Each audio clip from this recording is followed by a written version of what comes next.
Fountain Pen Anonymous 700 Days Without Buying a New Fountain Pen.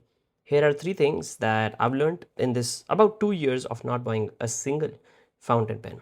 Number one is, what should I buy next loop? You buy this pen and it hasn't even arrived yet, and you're watching a ton of YouTube videos already of what should be an upgrade. Maybe this one, right? Or maybe Pilot is better, right? So you'll be surprised when you start, or rather when you stop watching all of that content, you start to realize that how much of this content actually is just buying advice in different costumes, rather, right? So it makes a difference. So that's number one. Number two, each pen has to earn its place in my collection. Pens that go unused and I don't want to use them, I start to realize, I just bought these because I was, I don't know, romantic in the moment. I watched maybe a one too many reviews of that specific pen. I have never written with this pen.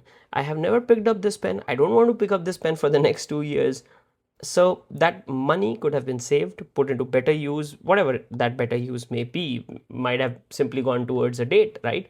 So you start to see that each pen that you've bought, is that pen earning its place in your collection or not? Is it getting inked regularly or not? And third, which I think is an extension of number two, is the relationship with each of the pens starts to deepen. You start to use specific pens more.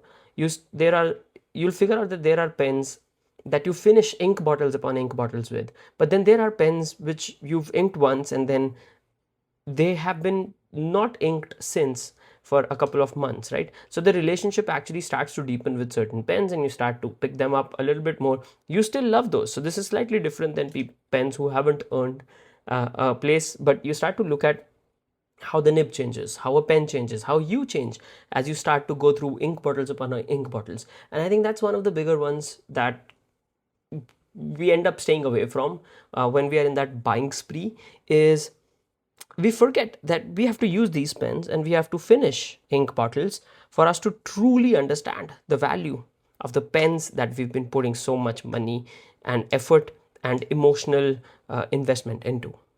What's what's your take on this? And from where you are in your fountain pen hobby, how do you see the world? I would love to know in the comments below.